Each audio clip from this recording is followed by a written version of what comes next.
এই যে আমরা এখন আছি ধলার মোড়। ধলার মোড়, এটা হচ্ছে পদ্মা নদী, ফরিদপুরের মোড় একটা ধলার মোড়। এই যে একটা ট্রলার ইতিমধ্যে ছেড়ে গেল নৌকা, এটা ওই পারে যাবে। ওই পারের মানুষ পার হচ্ছে, আবার ওই পার থেকে এই পারে আসে, মানে ফরিদপুরের দিকে আসে সদরে। তো এখানে আমার একটা কাকা আছে, কাকার কাছ থেকে বিস্তারিত জানবো। কাকা, ও ভারত কাকা, কাকা আপনার নাম কি গো? আমার নাম শেখ জামাল। শেখ জামাল না? তা এখানে এই যে নৌকা আছে আপনার আছে? আমাদের লোকটা ছোট লোক, আমরা চালাই। এই যে ছোট না, ওই পারে গ্রামের নাম কি কাকা? হ্যাঁ, নরসিলিন মোড়, নরসিলিন পাড়া ওই পারে। ওই পার থেকে আপনার এই পারে লোক আসে, আর দিনে আসে, আর চাকরিজীবীও আছে, তাই না?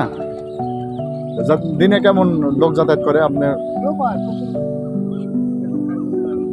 তাই বিকাল এমনি এখানে বেড়ানোর জন্য অনেক লোক আসে নাকি?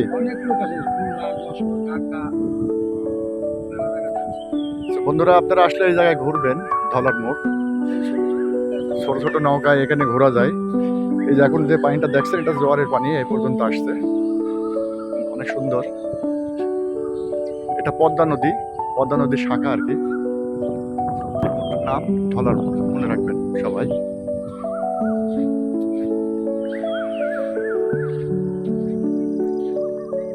এই দেখেন যাচ্ছে, ট্রলারটা চলে গেল, ছেড়ে চলে গেল এখান থেকে। ওই পারে গ্রামে যাবে, ওখান থেকে ওই গ্রাম থেকে লোক আসে এই পারে।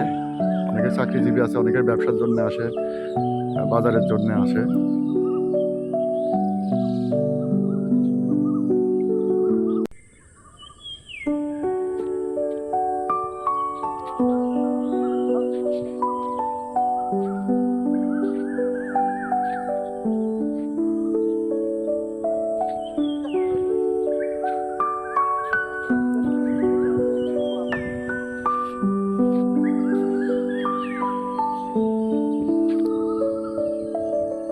ঠিক আছে বন্ধুরা,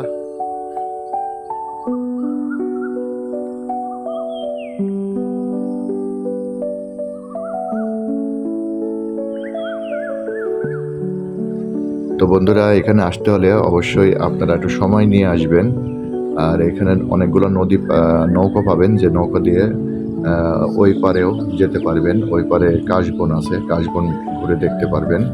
বিশেষ করে বিকেলে আসলে ভালো হয়। আর আমি তো আজকে শুক্রবার ছুটির দিন ছিল, তাই বিকালবেলায় এসে আমি আপনাদের ভিডিও ধারণ করে দেখাচ্ছি। এই ধলার মোড়টা আসলে একটা মনোরম পরিবেশ, এখানে দেখার মতো পরিবেশ, দেখার মতো দৃশ্য।